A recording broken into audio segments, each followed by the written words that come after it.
Hello to all of our listeners. My name is Tofay, and today is another great day to be a social worker. Welcome to Social Work Amplified, a podcast hosted by Speak. Speak stands for Social Policy, Education, Advocacy, and Knowledge.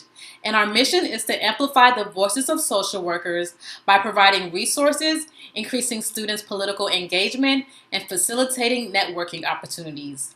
Speak would like to gratefully acknowledge the generous support of the Simmons Sisters Fund at Texas Women's Foundation.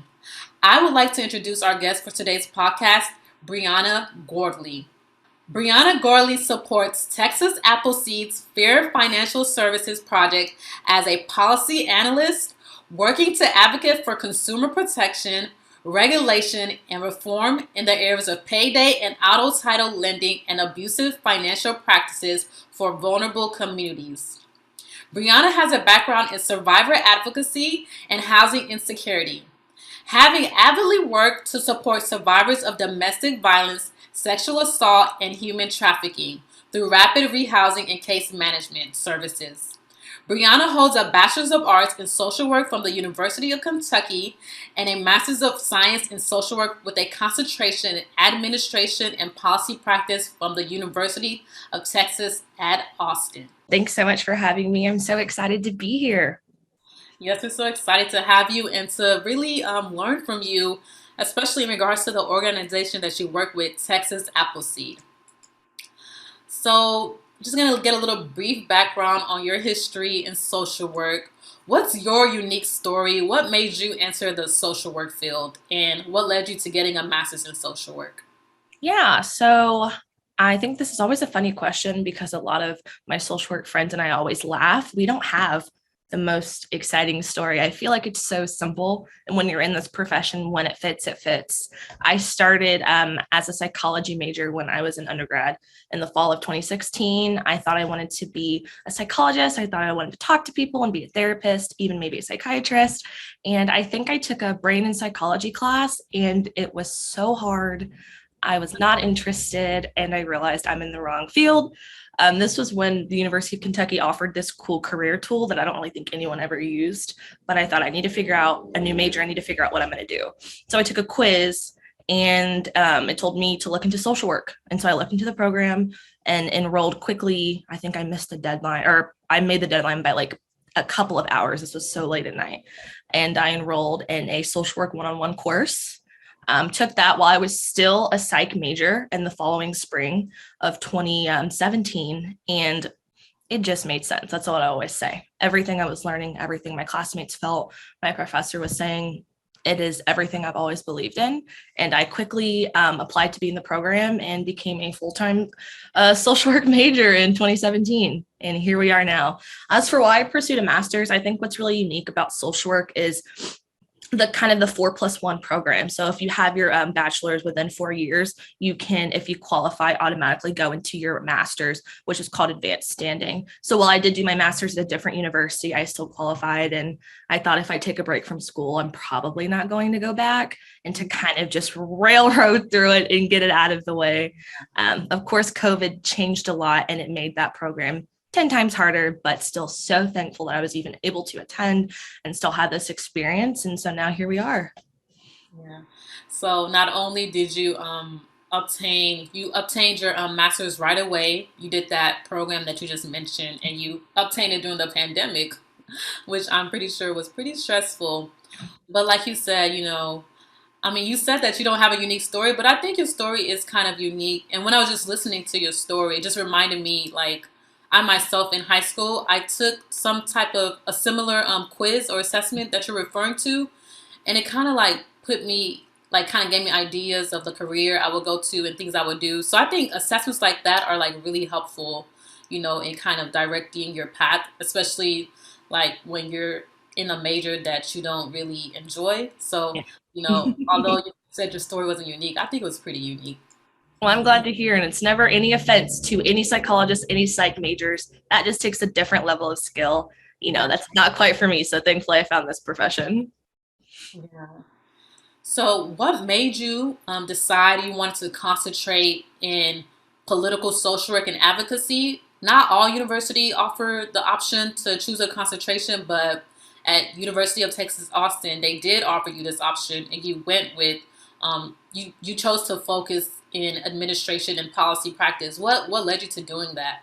Yeah, that is actually one of the top three reasons I chose UT Austin was because of its ability to offer this concentration. A lot of other great master's programs have an abundance of concentrations, but they never seem to be politically related. They always seem to be more direct practice, which is wonderful. It just wasn't the path I wanted to take. I have up until this job and my previous internship have only ever engaged in direct social work practice, specifically with survivors of family violence and intimate partner violence. And I feel like so many other social workers kind of run into this rut of, I know I'm doing all that I can, and I know that we're giving this client all that we can, but there are still so many barriers that we are unable to address, and it can only go so far at the micro level. And I felt myself constantly being frustrated, never with my clients, but with the agencies I worked for, thinking, why can't we do more? Where do we go from here? It can't stop on the ground level. And anytime I entered a different internship placement, a different job, I was asking so many questions on what can we do more? Why does this problem exist? You know the metaphor, I'm sure you've heard it, pulling people out of the river and stopping them from getting in. I wanted to stop people from falling into the problems that may be caused by them, but mainly are bigger issues. And that is when I kind of learned a little bit about meso social workers, kind of how they work within systems, but a lot more about macro social workers and being in that policy realm. And that always seemed really far away to me, but I knew that was the next step, trying to stop people from falling into the river, trying to stop harmful policies. Or at the time, I didn't know what that looked like. I just knew I need to get on this track. Yeah. I need to figure out what I want to do. And UT presented the perfect opportunity for me to do that. Wow, that's really good. Because like I said, most schools, they don't have that focus that UT Austin has. So you just kind of gave us a brief insight into your story, how you were in the micro field, like during your internships and when you had your BSW. So how were you able to transition from the micro social work field to the macro social work field? Did you stumble on the opportunity yourself, or did you like put yourself out there? I know you already kind of had that passion and zeal to work in the macro field, but like how did that process look for you? Yeah, I was not looking for a job. I graduated in August of 2020. However, I only had one class during that final summer semester. So I knew I had time to find a full-time job, which is why I went ahead and just accepted a position with the agency I was previously at, called Safe Alliance, a wonderful company. They are the local domestic violence program for survivors of domestic violence, sexual assault, human trafficking, and stalking here in Austin, and they service Travis County. And I saw myself there for a very long time. And this is where it's always weird. There was no reason I really left. I was very happy at my job. I was directly helping survivors find rapid rehousing here in Austin and helping intransient folks find stability.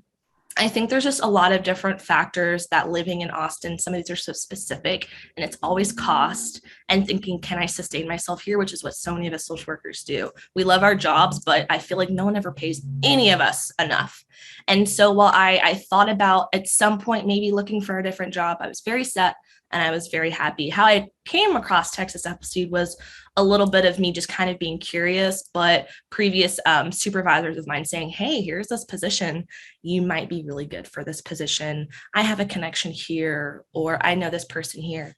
You should apply and see what happens.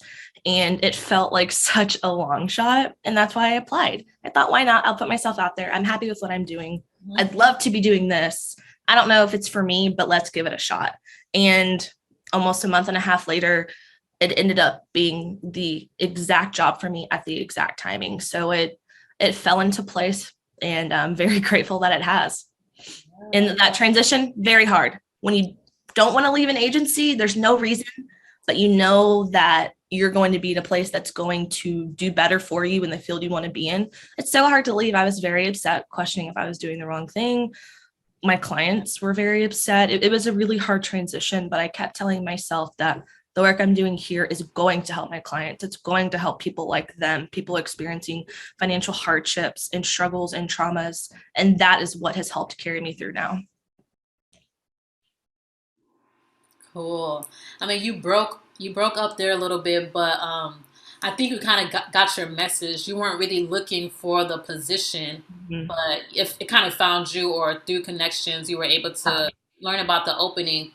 And it's not that you wanted to leave your current position, but at the like I like what you said when you said that you were still going to be helping those clients, but at a greater scale. And I think that's what macro social work really enables us to do. It helps us like it might be one position, but you're helping many people versus maybe in a micro field you might see just maybe 5 clients a day, where in a macro position you're affecting the lives of many.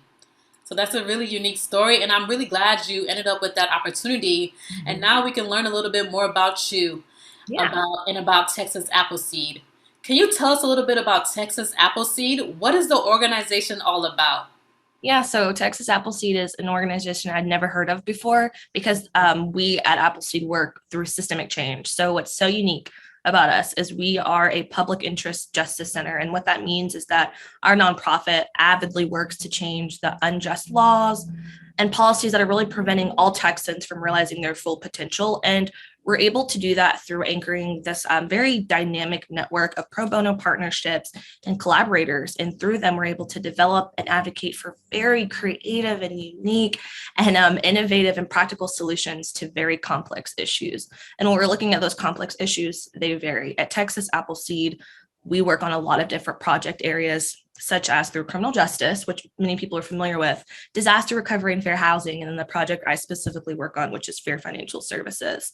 And so, in addition to that, we conduct very data-driven research that works both to uncover the inequalities and inequities in the laws and policies here in Texas, but also to identify very effective and lasting solutions for concrete change. All of that to say, we do very intense, dynamic, and exuberant amount of work to just make sure that all Texans, all different communities of people are having their needs met in a way that's not providing this direct service, but looking at our policies and examining our processes and seeing what can we do at our level to help people, strive and be self-sufficient and reach the goals that they want to in a lot of different project areas. Mhm. That's a really great organization. And just like you, I had never heard about it before. And just looking on the website, I really do see the variety of work that you guys do. And I'm just grateful today that we kind of get insight in at least one type of the things that you guys do.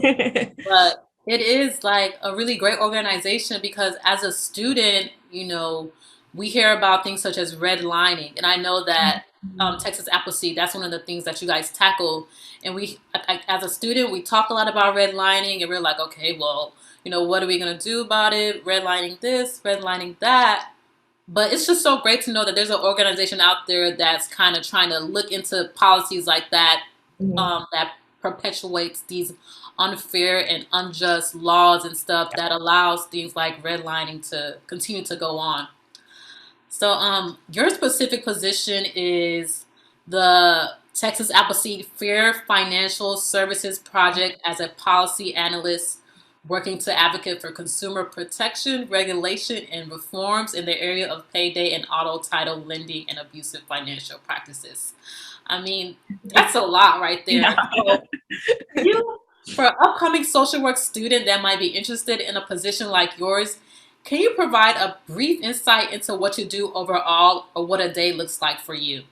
Yeah, so I feel like the term policy analyst is it seems very dense, and it is. There's a lot of different things that go into it. So I can tell you, I haven't been in this role during the Texas legislative session yet, but what I entail it that looks like is the kind of the typical meeting that people have when you look at policy analysts. Oh, we're going to be looking at bills and trying to make edits and trying to implement different pieces that we want and get those bills through and passed and ultimately signed. And that's a big part of it too. But really, my day to day looks at different projects that Texas Appleseed works with different coalitions to really help advance, very mutual and collective priorities. So A lot of my job first is being informed, reading articles, signing up for newsletters, trying to see, okay, what type of consumer products are in the market right now that are a little bit ambiguous, that are murky, that we don't know much about and how they're going to hurt vulnerable communities. So I'll give you an example. Are you familiar with buy now, pay later products? Yes, I am. Yeah. So like Klarna, like Afterpay, Yes. kind of Affirm, these products that, are marketed and advertised to be helpful to allow people who may not have the financial means to purchase a full product to do that in payment so that they can still get products that they want. And those are really great products. However, they're ambiguous. We don't know how those products are going to affect consumers' credit reports. We don't know what happens if there's a late fee. Is that going to go on your credit? Are these other ways of charging high interest rates? There's just a lot that we don't know and we want to learn more about. And so when financial technology or fintech products like that come about, one of our priorities is just to make sure consumers are protected, that they know what they're signing up for, and that policies are fair and transparent. And so that kind of goes into the payday lending. There's these different projects within projects. We're analyzing any type of financial process or service or system that is going to harm consumers, whether that be because it's ambiguous, because it's unfair, because it's predatory. And so a lot of our work does rely on revolve around payday and auto title lending, looking at these insanely high skyrocket interest rates and how we can, ideally remove interest rates altogether, right? But how we can cap those interest rates and how we can help make these products more fair and affordable, and how we can help consumers or prevent consumers from even taking out a payday loan and entering into this cycle of debt, right? So when we're talking about fair financial services, it's in every aspect. It's not limited. Another part of the work that I do daily is I help co-coordinate a coalition that really called the Texas Coalition on Coerced Debt.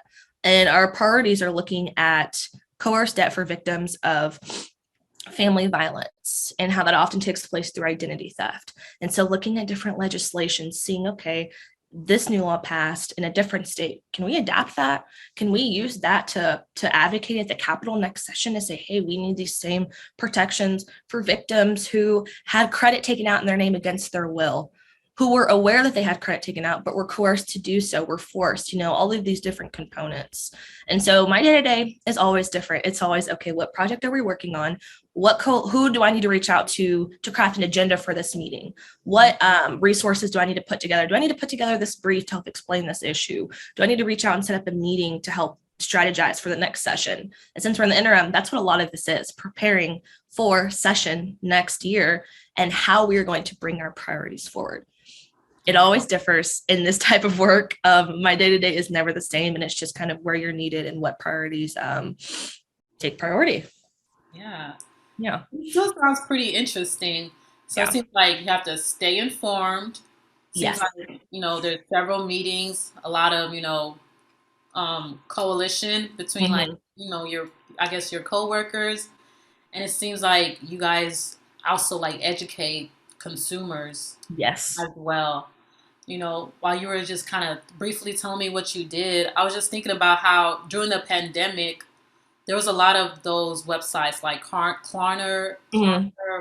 like buy now, pay later. And a lot of people they fell prey to it because we Mhm. had nowhere to go, nothing to do but to purchase stuff. Yeah. Like you said, no one really knew how it would affect our credit, or no one really knew the stipulations or, just the details of it. So I am happy that there's an organization really looking into that, because the average person is like, oh, well, this sounds good. I don't have to pay the full price. I'll just purchase it. But it can really have some bad effects on your credit later on and stuff. Yeah, and that's the things that, we're learning. It's empowering to be able to make financial decisions like that, to be able to have products that will cater to you. We just want to make sure that consumers are protected, right? That's just one piece, and that they're safe from the cycle of debt and not knowing what's going to happen to their credit. And that really affects future decisions, future financial impacts. And so, yeah, very important work. And thankfully, we work with a coalition, not just within our own agency, but with different community partners here in Austin, here throughout Texas, that really help push all of our missions forward. Yeah. And when I became a social work student, I think I started to notice more how, like, in some communities, you'll see those payday and auto title loans more frequently than Mhm. others. And like you said, it is kind of predatory because those consumers, they don't really realize, you know, it's actually better to have an actual bank account than, cashing your check at Mhm. a title loan place. And I really noticed that more when I became a social work student, and it is unfair, and I'm glad Very. that there's somebody advocating for people like them. Us too. Since you are very familiar with micro social work, in what ways would you say micro and macro social work connect, specifically in the sector that you are currently in? Yeah, I feel like it's very premature for people to distinguish between micro, meso, and macro social workers because I did that. I thought we kind of fell into our own categories and we stayed there. And transitioning from being a rapid rehousing advocate at Safe Alliance to a policy analyst at Texas Appleseed, while I do very different work, I bring in the piece of just connecting with people and seeing people's real life needs. And I think there's often a disconnect between people who are making policy changes, who are helping implement these new laws, and the actual issues of folks on the ground. And that's where the connection happens. I cannot expect, nor do I want people to make any decisions for me if they don't know what I'm going through. And it Mm-hmm. doesn't necessarily always matter about the type of person you are, but the struggles that you genuinely face. There are things that we think people are struggling with, and there are things that we think they need help with, but that's not what they really are struggling with, and that's not what they want help for. And so in fair financial services specifically, my supervisor Ann and I will always talk, about is this project genuinely going to benefit Texans here? Is it going to benefit this community in the ways that they want it to, not in the ways we think they need it? Because our job, and this may sound odd, but we're all about empowerment and we're about self-sufficiency, and we want people to freely make the decisions they want and be safe in doing so. And those are the key tenets of direct and micro social work. When you're working with clients and you're empowering them and you're helping them connect to resources, we do so much of the same thing, just in a different way. And so my job and the role I have is better because I am a social worker, because I have experience with people, because I understand human worth and self-dignity. Do you know what I'm saying? Like things that we are taught to love and appreciate and respect about people, that plays a big role here. Because if we're working to protect consumers, but we don't truly care about their interests, we could do more harm than good. So there's always an intersection when it comes to these different levels of social work that I feel like more people understand as time goes on. Yeah, like definitely hearing those personal stories, like you yourself having worked in the micro field, now kind of it helps you at the decision making table. And Yeah. that's one thing that, has been a reoccurring theme in our podcast series is like putting social workers at the decision making table versus, somebody that hasn't worked with the field, that hasn't worked with the actual clientele. Because like you said, we can assume what a client needs or what an individual needs, but why assume when you can actually talk to the client and get to know from the client firsthand what he or she needs Exactly. and advocate from them from that perspective versus a general assumption perspective. 100%. You get Yeah. it. So, I mean, you may have not been in the social work field for a long time, but do you have any significant or highlight moments for you so far during your career? I am trying to be better about this. I feel like I have the same mindset as you. I haven't been in this profession that long. I'm a baby, and I haven't accomplished anything great by any means. And I'm trying to be better because graduating from school is a huge accomplishment that I'm so grateful for. Being able to have a full-time job right out of college, being able to get another one, a Texas Appleseed right out of college. Those are things I'm extremely grateful for. I feel like when you're working within policy, it can be hard to have wins or to see those wins because typically in macro social work, they play out over time. And so I'll say in this role, I think while I don't have this incredible thing happen to me, um, working through the pandemic, doing the work that we do at this agency, being allowed to take so much grace for myself and have so much space to be creative in the work that we do is a huge accomplishment. I am so grateful because there are people who incredible qualified social workers who aren't there yet, who can't find an agency that's suited for them, who are struggling every single day. I have friends who want to find jobs that are for them but aren't able to find that space yet. And so in that way, I'm very thankful and I'm very happy and proud.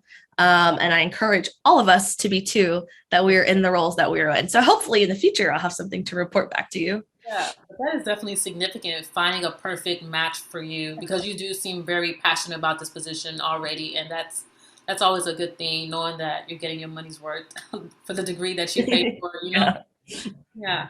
So now we're going to move into our political and advocacy questions. And these questions are just going to give our listeners a little bit of insight on how to become more politically engaged and just what are some steps that you would recommend for us. So there are many ways to be politically engaged. What are some of the ways that you choose to remain politically engaged? Yeah, I think I'll speak outside of being at Texas Appleseed by nature. I'm politically engaged. Before I was in this role and I was kind of working on the ground level as a direct social worker, I wanted to stay in the loop. And so kind of what I talked about at the beginning is signing up for just a lot of different news feeds and listservs to just generally stay in the loop about what was going on in Texas. That really helped. I think if we don't think that we're in a political role that we can engage. And of course, that is not true. Something else that I do now is I'm always following events that are happening at the Capitol here. And that's great if you live in Austin and you're able to attend. And I want to say with COVID, it's really nice that there's this virtual component now. But I will always see what kind of rallies are they doing? What events are going on during the interim? And there's always a lot. There's any type of rally, no matter what you believe and what you're for, to support your cause. And so that really helps because when you're at those rallies and you're marching for a cause, you're learning more about that cause and you're connecting with other people. You want to take any opportunity you have to network. Another thing I do is some of the favorite news feeds I follow, like Texas Tribune or Every Texan. I really love those platforms. I will go to their events if I can, if I'm able to afford them, or any free events that they have. Staying engaged as much as I can physically in those spaces and reading not as many articles as I can. I don't want to be burnt out, but reading summaries of articles. There's so many great listservs you can join that will give you quick summaries about current events that are going on. And I think what's really unique about social work is we have a lot of different platforms, social medias, Twitters, even the National Association of Social Workers, where they help you stay engaged too. So rely on other people to help keep you informed. Inform yourself as well. But when things get chaotic, you can find ways to stay politically engaged. One time I shadowed a representative when I was an undergrad for a day. It was free. It was for no reason but to do it on my own. And they offer opportunities like that too. So just ask questions, be very nosy, get yourself into what you can, and you'll find a way. And there are people who want to do that with you too, so you're not alone. Yeah. I just like how you said, ask questions. You know, I'm the type of person that asks a lot of questions as well. So, you know, I really like that. You know, just asking questions like why are things this way to begin with? And then you get to a little bit get to know a little bit more. And you know, you answered another one of the questions I was going to ask you later on. How do you avoid burnout in a society of information overload? Yeah. You said that you don't have to necessarily read as many articles as possible. Sometimes you could just like read the summary of an article, which is like really wise versus, you know, reading, trying to get every article. Our brains are going to definitely get burned out.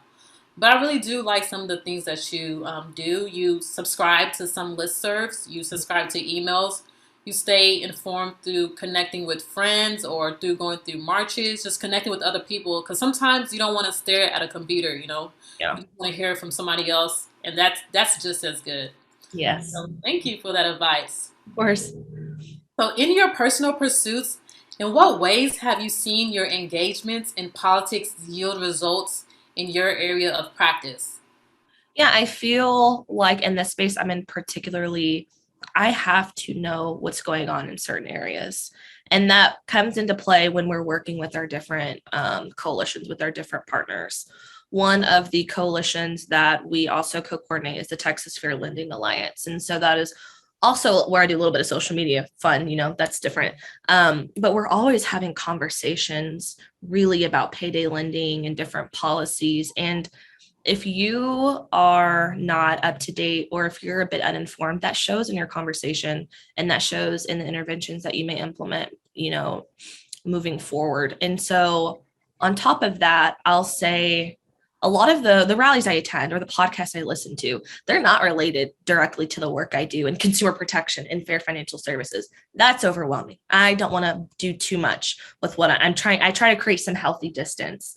But when I do come into work, you'll always be surprised at different perspectives you'll get by attending different events, even if they don't directly seem related to your field. And that's because all of these social justice issues are so intersectional. They all have to do with one another. And so my engagements in politics and whatever that may be, if that's shadowing a senator, if that is meeting with a rep at the Capitol to talk, any of these conversations, any type of movement will inform your work in general, whether that be you gain more practice experience or you learn how you have to communicate with certain offices, how you have to present yourself.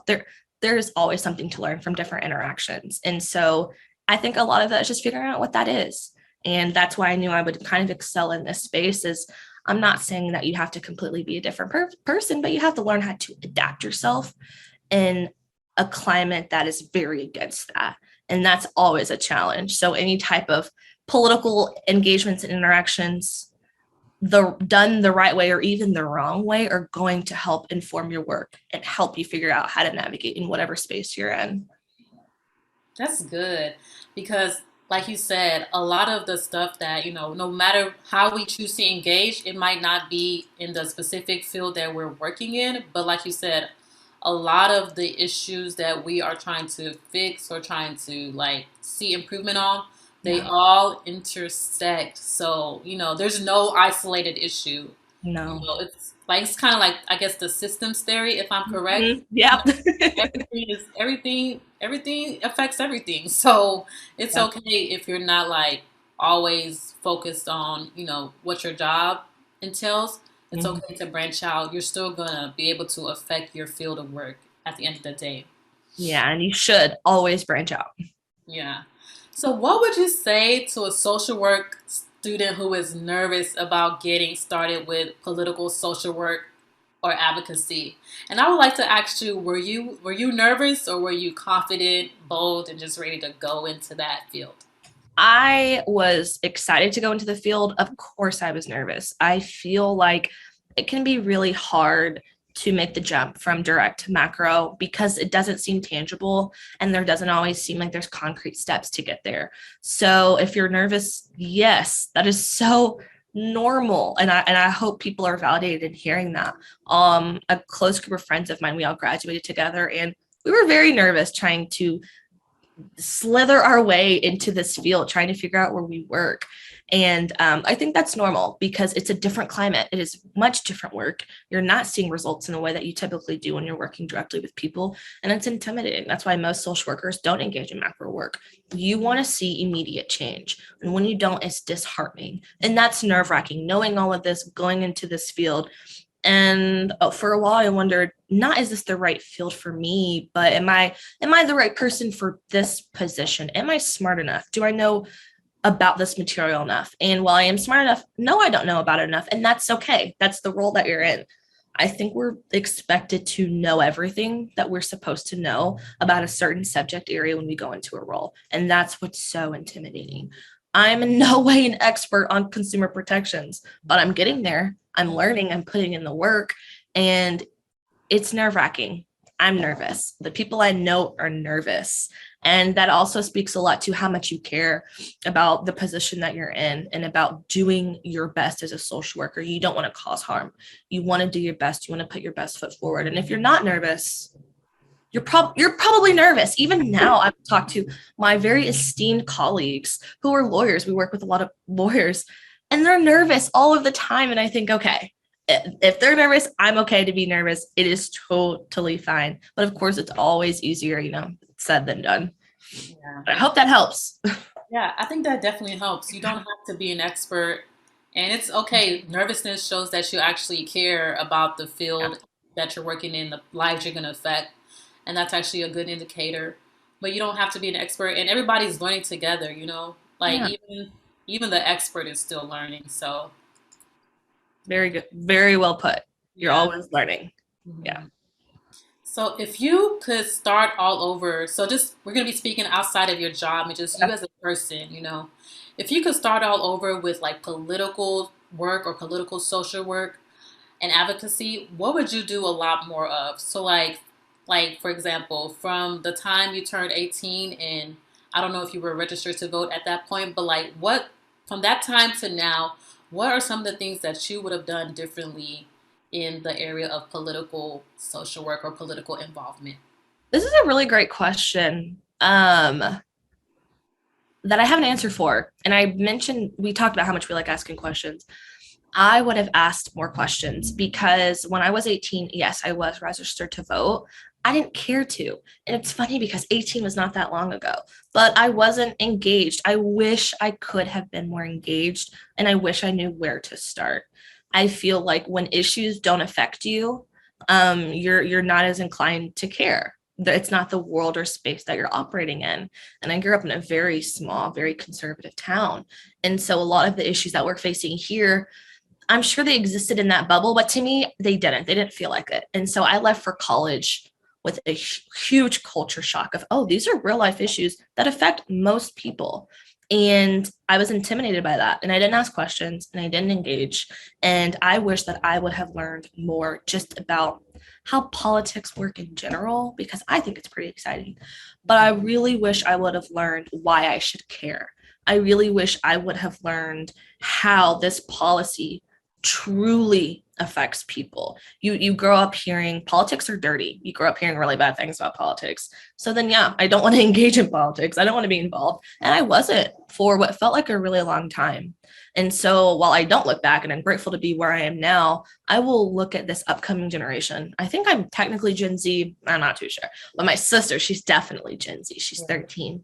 And I will just be amazed at how involved they already seem, at how educated they already are on issues that I recently was educated on.